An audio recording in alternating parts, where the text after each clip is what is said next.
Estamos de volta com o programa Brasil em Debate. Nosso tema é o orçamento impositivo.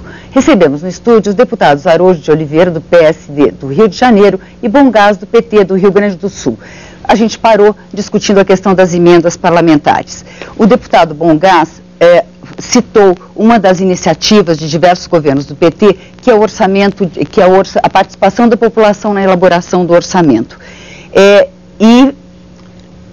Existe uma questão bastante forte aqui no Congresso, que é a queixa dos parlamentares de que as emendas parlamentares não são realizadas. Diversos parlamentares colocam o argumento de que é o parlamentar que está diretamente ligado à base, assim como o orçamento da população participando diretamente, ele é o representante da população que vem aqui apresentar a emenda em nome da população. A emenda não é uma questão injusta, não é um pleito pessoal. Né? Então, agora essa questão, a defesa do orçamento impositivo também, ela passa só pela defesa das emendas parlamentares? Não, eu concordo com o deputado Bongás. Eu acho que realmente você fazer imposição parcial no orçamento não faz sentido, não faz sentido. Tanto que eu estou citando, desde o início citei, que tem uma emenda completa, abrangente, que trata do estabelecimento do orçamento impositivo, que é a emenda 565, que veio do Senado Federal, aprovada, está na Comissão de Constituição e Justiça. Eu trato dessa emenda, é o orçamento impositivo global. Global, entre aspas, porque isso é para 10%, são para as verbas de investimento, basicamente.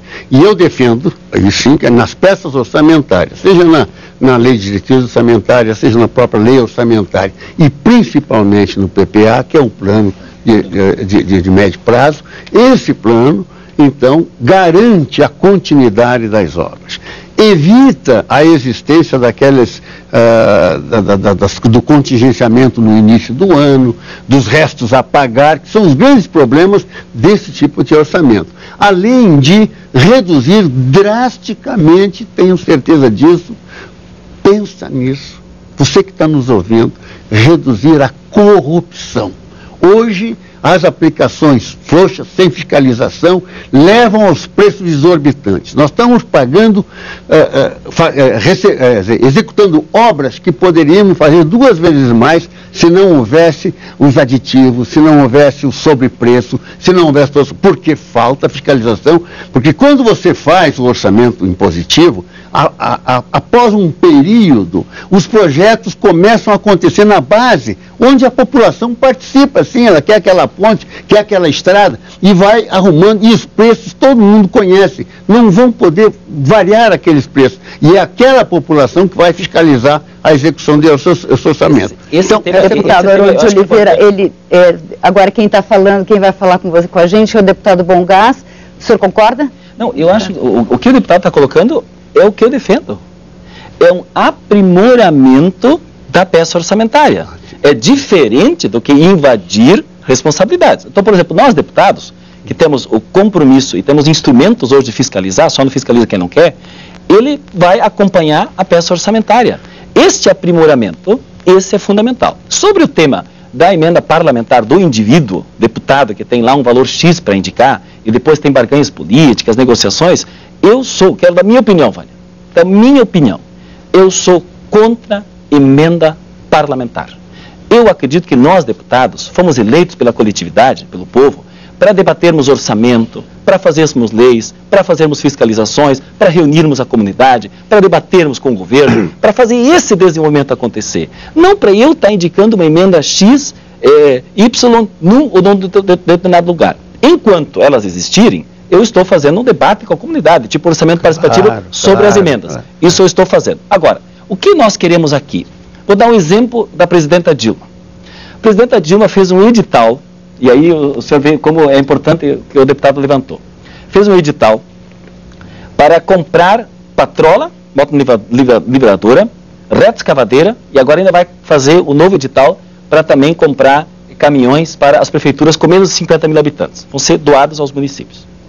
O fato dela fazer um edital conjunto fez com que uma moto livradora que custa em torno de praticamente 600 mil reais fosse adquirida com menos de 400 mil reais. Isso é que eu estou falando. É um preço que fixa. Então, essa condição, então, essa metodologia, veja bem, ela é fundamental. Agora a presidenta Dilma está fazendo um aprimoramento, eu diria assim, num processo para ter lisura, transparência, economicidade e que tudo são instrumentos da Constituição para termos lá na ponta os prefeitos, são mais de 4 mil municípios que vão receber esse benefício. Então, o que eu estou dizendo aqui, isso é diferente do que nós votarmos aqui para o cidadão compreender bem. O que os deputados estão propondo é o seguinte: o governo eleito pelo povo, que tem na Constituição a responsabilidade de fazer uma peça orçamentária para ter dinheiro lá para creche, para ter dinheiro para Minha Casa Minha Vida, para construir sua casa, para ter dinheiro para crédito financiar a produção agrícola. Esses os deputados estão dizendo, não será mais o executivo que fará, que foi eleito pelo povo, será o deputado que fará. E o governo tem que cumprir rigorosamente isso. Não falei isso. É isso que diz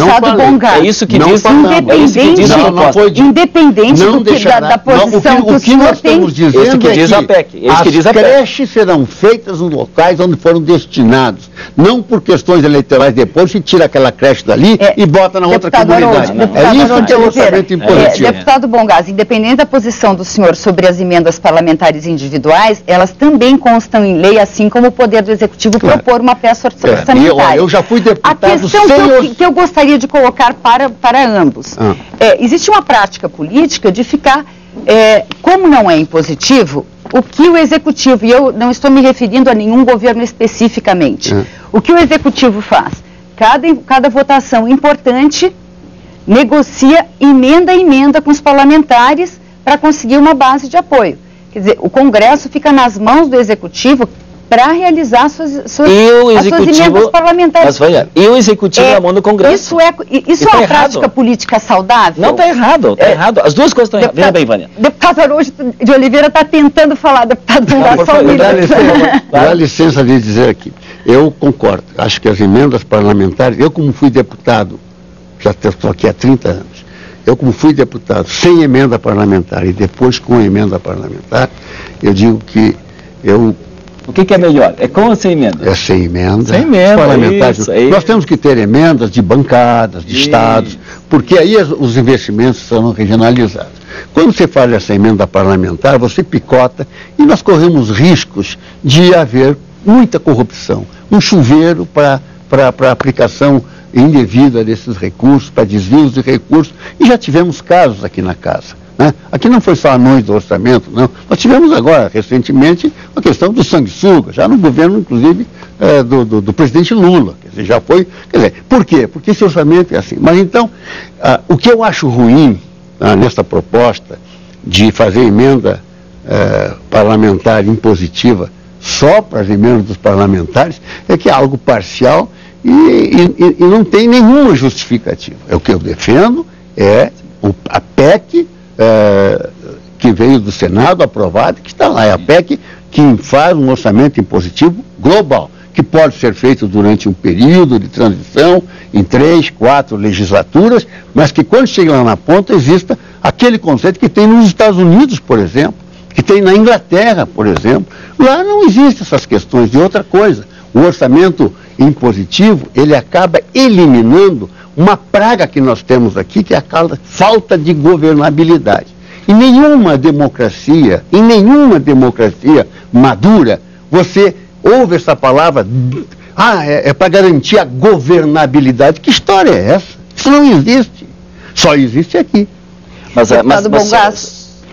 Sobre esse ponto, eu queria colocar antes esse elemento, porque primeiro eu acho que não devia ter emenda parlamentar individual.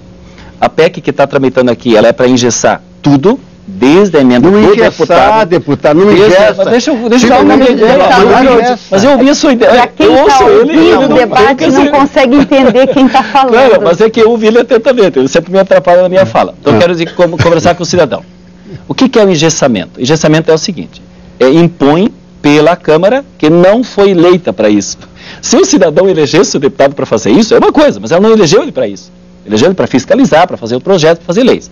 E elegeu o executivo, o governo, para então fazer a proposta orçamentária. Quando tem emenda parlamentar, e você disse muito bem, Vânia, que tem digamos assim, um método que nós condenamos, que é da barganha política do governo com o parlamentar. Mas a mesma coisa acontece do parlamentar com o governo. Porque o parlamentar, ele também chantageia. O parlamentar vai lá e diz o seguinte, ó, eu voto se você me liberar tal emenda. Eu voto se você atender o meu pedido para minha paróquia em tal lugar, para tal lugar. Pô, não é correto isso, não é correto. Eu quero debater aqui o que nós vimos outro dia. Nós debatemos aqui e aprovamos o projeto para diminuir o custo da luz do cidadão brasileiro. Nós votaremos aqui para acabar com o recurso da cesta básica, para o povo poder ter mais alimento. Nós votamos aqui recursos para desenvolver o PAC, o Programa de Aceleração do Crescimento, para fazer portos, aeroportos. O país, o Brasil, não tinha se preparado para o crescimento que nós temos hoje. E aí, nós temos esses projetos para que o Brasil, de novo, tenha portos, rodovia, aeroportos, se desenvolva. E aí nós vamos estar debatendo que o governo vai ter que cumprir a emenda que eu coloquei naquela comunidade para atender o meu eleitorado naquela paróquia. Mas, por favor, nós somos eleitos por uma coisa muito mais nobre. Muito mais nobre. E é legítimo, hoje, o sistema hoje estabelece emendas parlamentares. Aí cada parlamentar tem a sua forma. Eu, por exemplo, não aloco emenda parlamentar para a ONG, porque uma das maiores fontes de corrupção deste país são as ONGs. A lei nem permite. Para certas instituições, etc. O que acontece? A prefeitura tem a responsabilidade do prefeito. Agora, sou de acordo de que emenda parlamentar é muito pequena. Nós temos que estabelecer um orçamento impositivo amplo, impondo responsabilidade criminal pela sua não execução e durante um processo, porque tudo isso é um processo social. Esses processos são lentos. Durante um processo de algumas legislaturas, e aí essa coisa vai decantar e nós vamos ficar com esse assunto do orçamento, da fiscalização e com uma possibilidade do parlamentar ter esta função que é sua, de fiscalizar. Ele não legisla e não fiscaliza. Acho que nós vamos caminhar para eu diria o seguinte, para concluir, né? Nós vamos chegar num aprimoramento onde o povo, não só o deputado, o povo possa participar mais, conhecer o que é a receita e a despesa, ajudar a debater, decidir sobre isso, e a própria sociedade vai ter controles e mecanismos de fiscalização mais rigorosos para que realmente aquilo que a gente aprova, isso possa ser executado com o controle social. Essa é a forma mais de aprimoramento, que é diferente da PEC que está aqui em curso. Muito obrigada, deputado. O debate, pelo jeito, continua o resto do ano aqui na Câmara dos Deputados. Estamos encerrando o programa Brasil em Debate. Nossa conversa foi sobre o orçamento impositivo. Eu sou Vânia Alves e esperamos por todos no próximo programa.